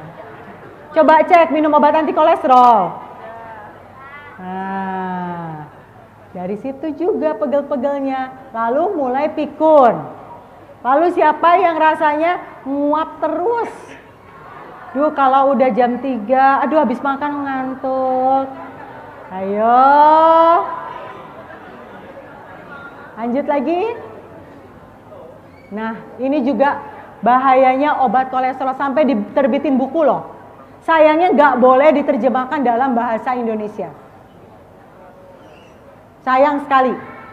Ini penjelasan 2 buku yang ngarang dokter. menjelaskan betapa bahayanya obat anti kolesterol. Lanjut. Nah, mungkin ada di sini bilang, tapi nih kan kolesterol saya tinggi, ininya saya sakit. Betul? Pegel di tengkuk. Itu bukan kolesterol. Itu namanya trigliserid. Disuruh periksa nggak? Enggak. Yang diperiksa cuma kolesterol doang, trigliseridnya nggak diperiksa. Padahal kalau ini pegel, itu trigliseridnya yang bermasalah. Kenapa tuh? Trigliserid itu diciptakan oleh karbohidrat. Nah loh. Kenapa? Ya stop. Susah. Susah ya? Nggak susah. Nah, tapi kolesterol kita itu bisa mampet. Kolesterol bisa mampet kalau ketemu gula sama trigliserid. Jadi gulanya harus direndahkan. Jadi kalau mau kolesterol kita tinggi supaya tetap nggak pikun, supaya tetap kulitnya kencang. Kulit kencang itu salah satunya kolesterol loh. Supaya nggak keriput, supaya nggak ada flek. Yang kalau keluar rumah takut dulu kalau belum pakai bedak. Kalau belum pakai bedak rasanya takut, malu, ada pulau Kalimantan, ada pulau Sulawesi, ya. Ibu-ibu paham, bapak-bapak nggak paham. Ya kan? Nah, padahal dulu waktu SMA berani ya keluar rumah tanpa bedak. Nah itu livernya masalah, ayo perbaikin. Lanjut. Nih, trigliserid itu adalah energi yang nggak kepake dari karbohidrat. Solusinya gimana? Yang bawa stop. Susah stop pelan-pelan. Bisa ajak sekeluarga rame-rame. Atau jangan sediain dulu di rumah. Kenapa? Gak masak? Masak kan tetap harus makan. Ya, lanjut lagi. Nah, diabetes ini sayangnya masih salah diperiksanya. Kita kalau diabetes periksanya cuma gula darah sesaat sama gula darah sewaktu puasa. Dan tinggi banget levelnya boleh 200. Padahal yang harusnya dicek adalah HbA1c. Duh, mahal lagi dong harus ke lab. Ada cirinya. Yuk kita lihat cirinya ya, kita lanjut. Sebelum terjadi diabetes, itu bisa terjadi beberapa ciri-ciri penyakit. Ciri-ciri penyakit ini ada yang disebut misalnya, ini terjadi sebelum diabetes terjadi, itu namanya insulin resistant. Susah ngafalinnya. Pokoknya sebelum ada diabetes itu ada grimisnya. Grimisnya itu bisa bukan cuma diabetes aja, dia bisa nyebabin hipertensi. Makanya tadi saya bilang pasti semua hipertensi di sini. Karena masih makan nasi. Lalu penyakit jantung, obesitas, migrain, childhood, anak-anak kegemukan. Lalu PCOS, fatty liver, artritis, sendinya mulai sakit-sakit. Lalu Alzheimer itu otak. Lalu erectile dysfunction, itu biasanya penyakitnya bapak-bapak, mulai pagi-pagi nggak bisa bangun. Ya, itu salah satunya. Lalu sarkopenia itu biasanya tulangnya mulai rapuh, ototnya rapuh. Ya, nah ini sebelum terjadi diabetes. Tapi ada caranya periksa di rumah. Ibu-ibu malah selfie nih. Langsung naruh lagi. Lanjut. Enggak kok, ini teman-teman saya, bukan ibu yang belakang kemarin, ini teman-teman saya nih. Lanjut. Nah, caranya siapa yang kalau masuk ke ruangan ada AC langsung dingin. Itu ciri-ciri penyakit.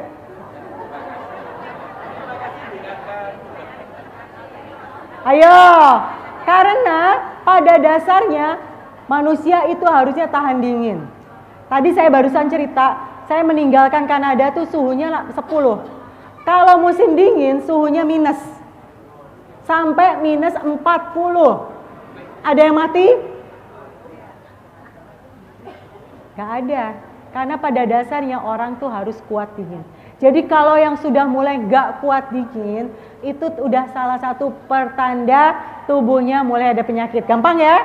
Tinggal ngecek diri sendiri. Mandi pakai air dingin nggak kuat.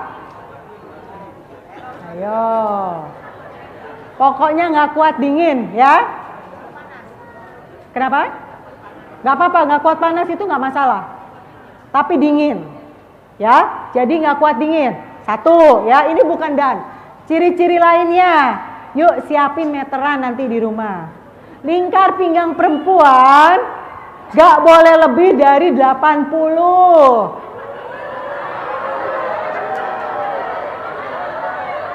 Ayo. Gak boleh lebih dari 80 ibu-ibu ya. Langsung tahan nafas. Oh, ini ada bawa meteran. Ibu, ayo sini saya ukur.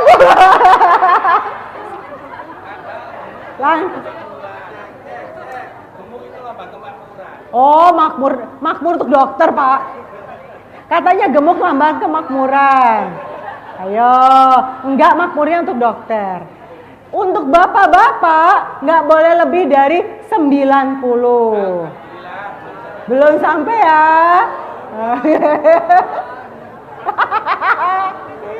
Nggak apa-apa, belum nyampe. Nah, kalau ini harus pakai pemeriksaan lab. Trigliserid dibagi HDL harus di bawah 1,9. Susah, harus ke lab dulu. Lingkar pinggang sama dingin atau enggak. Ya, lanjut lagi. Siapa yang mulai hipertensi? Siapa yang udah mulai senggol bacok? Ayo.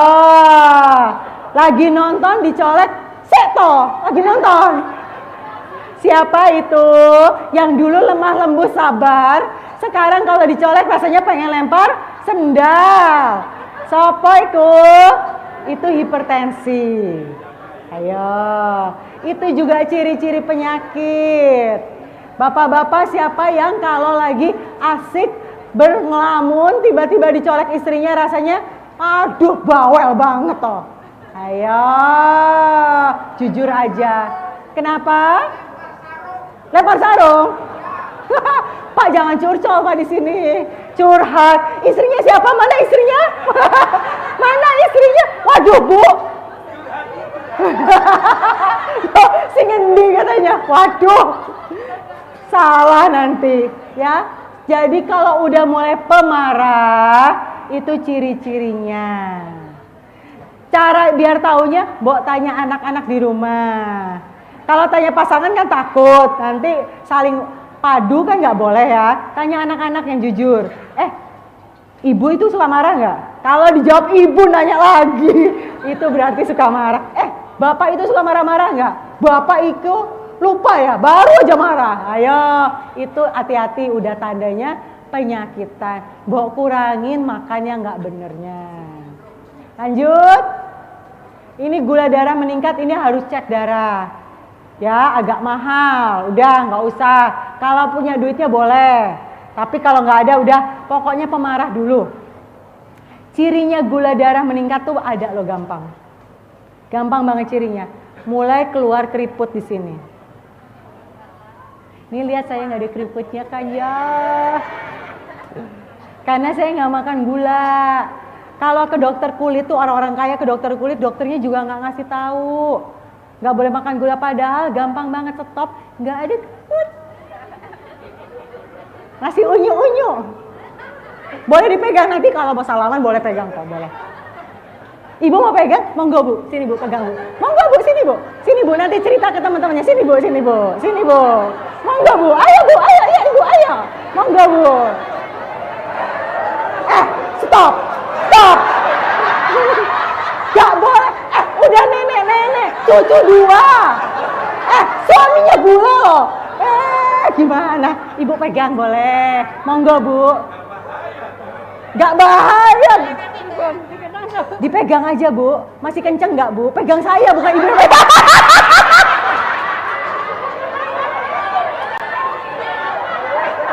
Oh enggak Bu, Ibu. Ditampar juga boleh kok Bu. Monggo dipegang aja. Masih kenceng gak? Nah, masih kenceng gak Bu? Nah, masih kenceng Bu? Oh hebat ibu, makanya ibu boleh pegang pipi saya. Masih kenceng kan bu? Dapat hadiah boleh, monggo boleh. Tanya ke ibunya kayak apa rasanya, 52 cucu 2 loh.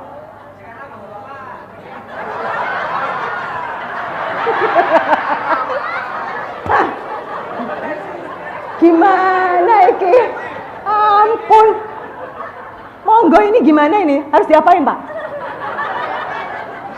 Bandel ya. Aduh. Gak apa-apa. Tandanya masih darah muda ya. Nah. Manusiawi ya udah. Gak apa-apa. Ya, itu salah satunya. Lalu anak-anak nih biasanya. Kalau di sininya menghitam, lehernya menghitam, atau ketiaknya menghitam di anak-anak, itu tandanya dia sudah mulai mendekati diabetes. Bukan kepanasan. Kita suka bilang ini anak kepanasan, bukan. Dia udah kebanyakan gula tubuhnya. Ya, periksa. Bukan kepanasan, mambu matahari, bukan. Ya, itu di anak-anak. Nah, ini juga brain fog. Cirinya brain fog apa? Nun sewu ya Bu ya. Cirinya itu kayak tadi, disuruh pegang pipi saya, dipegang pipinya sendiri. Atau bahasa Indonesianya nggak fokus. Ayo bapak-bapak, ada yang suka dites nggak? Dulu almarhum papa saya suka dites sama mama saya. Mama saya terus papa saya cuma terus dites sama mama saya. Apa tadi kata-kata terakhir? Ayo. Nah kan biasanya udah nggak dengar. Nah itu lihat ciri-ciri nggak fokus. Atau ibu-ibu, anak-anaknya ngomong, "Ma tadi aku nilainya segini." Tadi parapotan merah semua, marah. Loh kan aku udah kasih tahu. Ayo, itu cirinya kita nggak fokus. Atau saya dari tadi ngomong, udah nggak dong. Ngomong apa sih itu nih Ken? Ayo, itu juga. Atau nonton TV sinetron, iki sopo. Nanti muncul lagi, loh mukanya mirip, siapa lagi nih, siapa lagi? Ayo, itu juga udah ciri-ciri, gampang ya? Nah sekarang dari ciri-ciri tadi ada enggak? Salah satu aja udah mulai hati-hati. Karena mencegah penyakit lebih gampang kan ya, daripada sudah sakit. Ya kan? Yuk kita lanjut. Nah, ini tadi karbohidrat. Makanya orang kadangkala di sini ini susah banget nggak berhenti karbohidrat. Salah satunya mungkin nanti ada bapak ibu yang bilang, lah itu di Cina makannya mie terus. Kok sehat-sehat? Karena di sana nggak ada Gojek. Kemana-mana jalan. Bawa di sini juga jalan. Ke Surabaya jalan sana. Jalan, betul-betul jalan. Saya setiap hari kalau di Kanada, kita pakai mobil itu dianggapnya kampungan. Kalau di Kanada orang pakai mobil itu dibilangnya kampungan, jadi mobil biasanya cuma parkir doang. Hanya kalau kepentingan penting, kemana-mana kita jalan. Itu bisa 3 jam kemana-mana jalan, betul-betul jalan. Yuk coba, masih mau makan karbo? Jalan. Atau misalnya ada yang nyawah terus-terusan, ya iya, nyangkul dan segala macam, tetap sehat. Mau makan nasi terus? Boleh, tapi jalan, bergerak. Nggak enak ya? Nanti ketinggalan drakor. Ada drama apa lagi sekarang yang lagi diikutin? Nggak pernah lihat? Bagus. Lanjut. Ini salah satu efek dari obat-obatan anti diabetes. Ada selalu dikasih tahu bahayanya, tapi kalau di sini sayangnya nggak diinfo. Hanya suruh minum, ditakut-takuti bahaya diabetes. Betul. Kalau sudah kena diabetes bahaya banget. Bisa merusak liver, merusak otak, amputasi kaki, mata buta. Tapi kan ditakut-takutinya ngobat seumur hidup. Nggak ada kan kalau ke dokter dibilang stop nasi. Pasti dibilang masih boleh makan nasi. 3 sendok makan boleh. Bener? Sembuh nggak? Nah kan. Padahal sebenarnya gampang, stop aja itu. Ya? Lanjut. Nah, sekarang sudah selesai sampai di sini, kita bisa tanya jawab. Waduh, udah langsung sebentar. Boleh tanya jawab. Monggo gimana caranya ini, panitia? Mbak Desi gimana caranya? Yang tanya jawab ini gimana? Hah? Angkat tangan katanya nanti ada yang ngasih mic-nya. Sebentar. Monggo, atau berdiri aja. Nanti saya tunjuk berdiri. Yang berdiri aja. Monggo berdiri. Ibu, bapak yang mau nanya berdiri. Jangan angkat tangan, berdiri. Dihukum. Ayo temenin saya berdiri. Ya, satu-satu ya. Oke. Monggo bapak dulu. Kita kasih bapak dulu. Monggo Pak. Siapa yang bisa kasih mic-nya ya supaya kedengeran? Oh, udah ada. Monggo. Ayo, pada ngantri belakang mic. Ya, ngantri dulu. Nanti langsung gantian. Monggo Pak.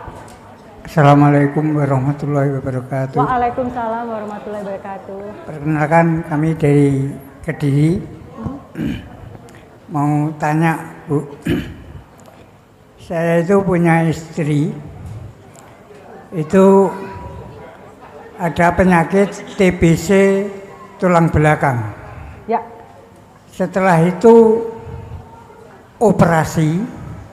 Setelah operasi itu dampaknya ke saraf kaki. Ya, nggak bisa jalan. Bagaimana cara penyelesaiannya?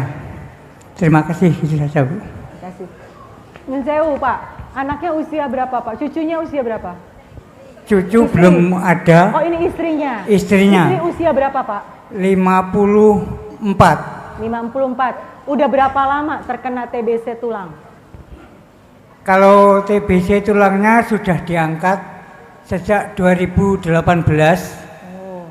Tapi sekarang hanya jalannya, dampak sarafnya itu ke kaki, jadi jalannya itu tidak bisa sempurna seperti biasa. Ya. Itu cara mengatasi dan penyelesaiannya gimana? Ya, terima Terima kasih kasih. ya Pak ya. Kalau sudah, ini kan udah berarti udah fungsinya terkena ya Pak ya. Sayangnya kalau fungsinya sudah terkena, itu sudah tidak bisa diperbaikin. Jadi begitu. Tapi bisa dicegah supaya nggak makin buruk. Salah satunya yang bikin buruk tadi cerita saya, diabetes. Kalau ada diabetes, makin buruk, cepat sekali buruk. Nanti bisa-bisa nggak bisa jalan. Nah, Bapak kalau berkenan, ada lab Kesda, namanya itu lebih murah, bisa cek diabetesnya dulu Pak. Siap. Jadi kalau diabetes belum, namanya tadi ceknya HbA1c. Nanti kalau Bapak bingung, Bapak bisa WhatsApp ke grup saya, gratis, nanti dikasih panduan apa yang diperiksa. Ya, nanti karena kalau udah rusak nggak bisa diperbaikin. Tapi hati-hati, diabetes itu merusak saraf. Nah ini karena sarafnya udah separuh rusak, jangan dibuat makin rusak, segera dicek diabetesnya. Oke Bapak ya? Ya, matur nuwun ya.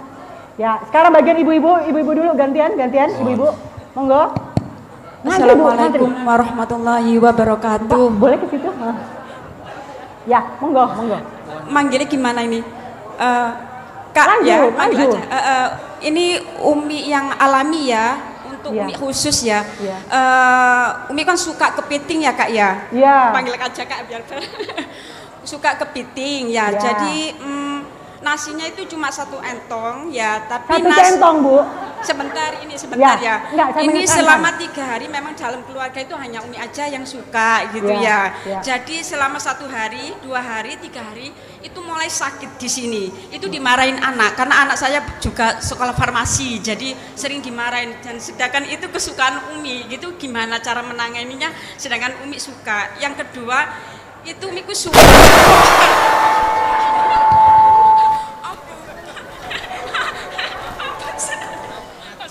Papa. Maaf yang kedua ya Kak ya. Yang kedua itu Umi suka tidurnya di lantai, tapi kalau di kipas itu suka nggak kuat, ya. Kalau di kipas itu suka nggak kuat, sama suka masuk angin. Jadi Umi itu suka tidur di lantai. Apa itu bahaya? Sudah itu aja. Makasih. Ya. Assalamualaikum warahmatullahi wabarakatuh. Waalaikumsalam warahmatullahi wabarakatuh. Kalau tengkuk sakit itu yang masalah namanya trigliserid. Penyebab trigliserid adalah nasi, bukan kepitingnya. Jadi Umi mbok stop nasinya, kepiting doang. Ya, itu bisa. Nah, lalu tidur di lantai, masalah atau enggak? Kalau lantainya nggak basah, nggak apa-apa. Nggak apa-apa. Tapi udah ada pertanda gampang sakit. Kalau gampang sakit, kan kalau kena fan sakit kan? Kalau kena fan kan sakit tadi katanya. Yang tadi kalau gampang kena sakit, kalau kena cuma ini aja, yaitu karena nasinya, ya. Jadi nasinya kalau tidur di lantai itu nggak apa-apa banget, ya. Malah bagus untuk tulang. Tapi nggak boleh basah, ya. Gitu ya Umi ya. Coba cek trigliseridnya kalau ada dana, cek trigliseridnya supaya bisa diperbaikin, ya. Ya. Sekarang Bapak ya silakan. Ya. Assalamualaikum. Saya dari Kota Nganjuk, nama saya Bapak Tukeni. Ya Bapak Tukeni. Saya usia 58. Ya Pak. Bagaimana cara mengatasi gula darah? Sekarang gula darah saya itu minimal 350, bisa mencapai 600. Aduh. Kolesterol saya 260. Ya, Pak. Itu aja. Siap. Terima kasih. Ya, mungkin saya cerita kolesterolnya Bapak rendah, tapi gulanya tinggi. Nah, penyebab gula tinggi itu namanya gula. Stop makan gulanya, stop makan karbohidratnya. Ya Pak ya, nanti kalau Bapak mau tahu caranya, nanti di akhir saya kasih nomor WhatsApp saya, Bapak bisa hubungin dan itu gratis. Nanti dipandu cara makannya gimana dan segala macam, itu gratis. Gula darah saya itu mulai 2010 itu rata-rata 350, itu rata-rata. Ya, itu harus segera cepat diperbaiki Pak. Bahaya itu soalnya, bahaya sekali. Ya, jadi sebelum terjadi penyakit kemana-mana segera perbaiki ya Pak ya. Ya. Nanti dulu ibu-ibu dulu, nanti ini. Pegang aja mic-nya, dipegang dulu biar nggak direbut. Nah, pegang dulu. Silakan. Ada perebutan mic di bapak-bapak. Assalamualaikum warahmatullahi wabarakatuh. Waalaikumsalam warahmatullahi Ada wabarakatuh. beberapa pertanyaan yang ingin saya tanyakan, Bu. Ya. Yang pertama, bagaimana menyeimbangkan antara zat gula dan untuk tidak gini, pernah dengar itu kalau kita kekurangan zat gula bisa kena hepatitis. Tuh. Yang kedua, apakah protein di Indonesia itu sama-sama sehat? Karena sekarang banyak protein hewan yang makannya kayaknya difermentasi seperti itu. Kemudian yang ketiga, apakah polo pendem itu sehat? Apa Bu? Polo pendem, Apa Ibu itu tahu polo polo? pendem? Semacam singkong gitu. Oh, ya, ya. Itu aja Bu, terima kasih. Assalamualaikum warahmatullahi wabarakatuh. Waalaikumsalam warahmatullahi wabarakatuh. Mengenai nggak ada glukosa, dia menyebabkan hepatitis, itu hoax. Justru hepatitis nggak suka makanan manis. Hepatitis itu liver kita suka pada makanan yang pahit. Jadi kalau dikasih gula itu salah banget malahan. Lalu protein sehat. Jangan mau ditakut-takutin. Kalau nggak mau makan protein ini, bawa pelihara sendiri kayak tadi saya bilang. Budidaya ember, lele. Ya, lalu udah bisa juga pelihara ayam. Nah, itu bisa. Atau kambing kan makannya masih daun. Ya. Lalu tadi yang terakhir itu kan karbohidrat. Mau bentuknya apapun juga itu karbohidrat. Ya, oke. Ya, mudah-mudahan menjawab. Ya, silakan. Assalamualaikum warahmatullahi wabarakatuh. Ya, nanti sebentar. Waalaikumsalam, maaf sekali. Mohon izin Ibu tanya tentang untuk autoimun atau lupus. Ya. Itu kan katanya dokter itu kan sembuhnya itu kan sampai bertahun-tahun. Bahkan itu gimana untuk cara untuk mengobati atau itu, mohon petunjuk Ibu tentang autoimun. Siapa yang autoimun? Adik. Saya sendiri kan saya sebelumnya udah cerita saya punya 2 autoimun dan 1 kanker. autoimun saya salah satunya lupus. Iya, lupus ya. Bisa sembuh? Itu gimana Ibu? Ada caranya, Ya. namanya pengobatan leaky gut. Cuma kalau saya ceritain di sini nanti panjang. Terakhir nanti saya kasih WhatsApp saya, monggo WhatsApp saya, nanti ada tim saya bantu jawab. Itu nanti gratis, nggak mintain bayaran apapun. Baik, Ya, baik Ibu. karena panjang, takutnya nanti nggak cukup. Baik, Ya, baik. Terima kasih Bu. terima kasih. Ya, mohon maaf, ini udah malam. Dua lagi ya. Dua ibu, dua bapak. Nanti di terakhir ada WhatsApp, bisa tanya di WhatsApp. Nah ini bisa dicatat WhatsAppnya 0818115353. Gak pernah ada utang. Ayo 10 nomor, gak pernah ada utang. Nomor lama gak ada utang Pak.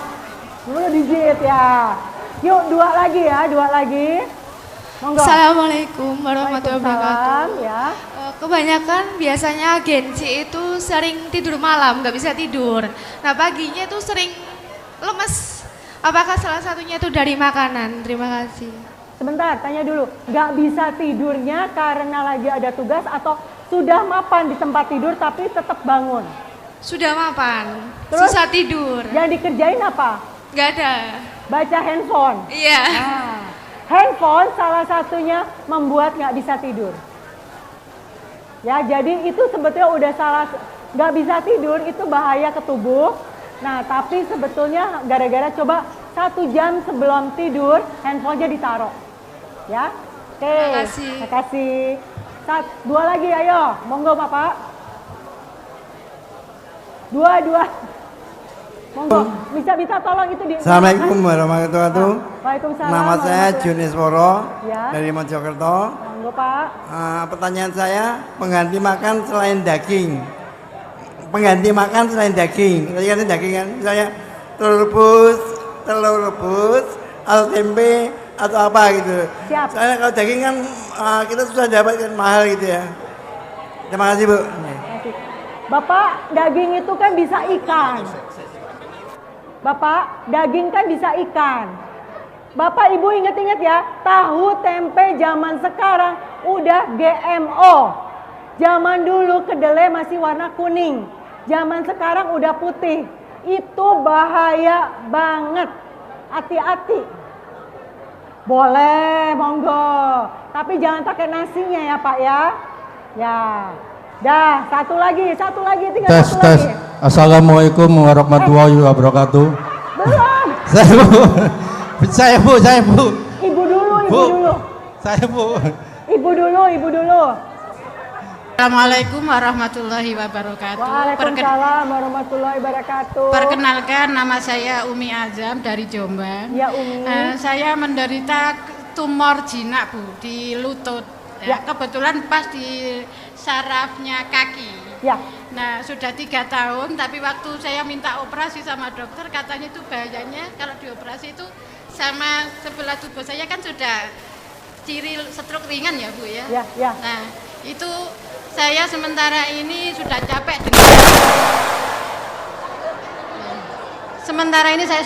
dengan obat-obatan. Jadi saya pakai ilmunya Gus. Jadi kalau saya nggak lapar saya nggak makan. Untuk gula-gula saya hindari semuanya sama mengkonsumsi herbal. Untuk langkah selanjutnya supaya saya tetap bisa ilmu amal istiqomah dalam belajar ini saya harus konsumsi apa? Nah ini panjang Bu, karena kalau tumor itu harus ada cara mematikan tumornya. Kalau berkenan nanti WhatsApp ke nomor ini ya Bu ya. Nanti dibantu sama tim saya di sana. Monggo ya Bu ya. Kasihan udah pada mau bubar soalnya ya Bu ya. Satu lagi. Assalamualaikum warahmatullahi wabarakatuh. Waalaikumsalam warahmatullahi wabarakatuh. Saya bu. Waduh Pak. Terima kasih untuk Ponpes yang telah menghadirkan Ibu Niken. Sebelum saya tanya, saya membacakan riwayat saya dulu Bu. Iya Pak. Tahun 2010 saya itu operasi usus buntu. Iya Pak. Tahun ini gambarnya tahun 2014 saya endoskopi kena GERD. Ya. Grade BC. Ya. tahun 2018 saya kena hernia pusar, Ya. dioperasi juga. Waduh. 2019 saya kena saraf sikut, dioperasi juga. Kemarin tahun 2025 Januari saya kena prostat, Ya. operasi juga. Juni 2025 saya kena hernia juga, hernia yang di itu ya. Ya. Padahal saya mulai kecil sampai tahun akhir 2024 saya sering puasa juga. Ya. Oke, Pak. Pertanyaan saya melihat di YouTube atau di konten dokter ya, salah satu dokter holistik itu menyatakan kalau penyembuhan untuk prostat sampai saat ini prostat saya masih belum normal, padahal sudah dioperasi. Setelah membaca ada buah tomat untuk mengurangi prostat, disuruh makan pagi 2, sore 2. Sudah saya lakukan 1 bulan. Padahal saya punya GERD juga, itu kan berlawanan. Ya. Bagaimana untuk mengatasi prostat saya? Apakah tetap dengan buah tomat atau gimana? Ya. Satu, kedua, apakah orang yang sudah operasi prostat itu nggak bisa, maaf ya, mimpi basah atau ereksi itu aja. Padahal itu menurut dokter ada yang bisa, ada yang enggak, ada yang buah tomat, ada yang nggak boleh soalnya punya GERD.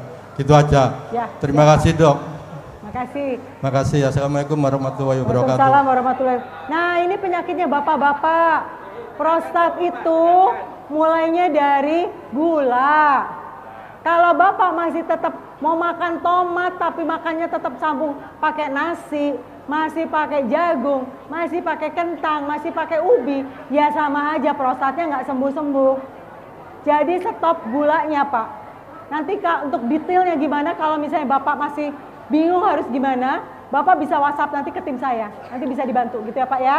Ya, jadi udah semuanya, terima kasih semua. Mohon maaf kalau ada salah kata, mohon maaf ya Pak ya. Ya, Assalamualaikum warahmatullahi wabarakatuh.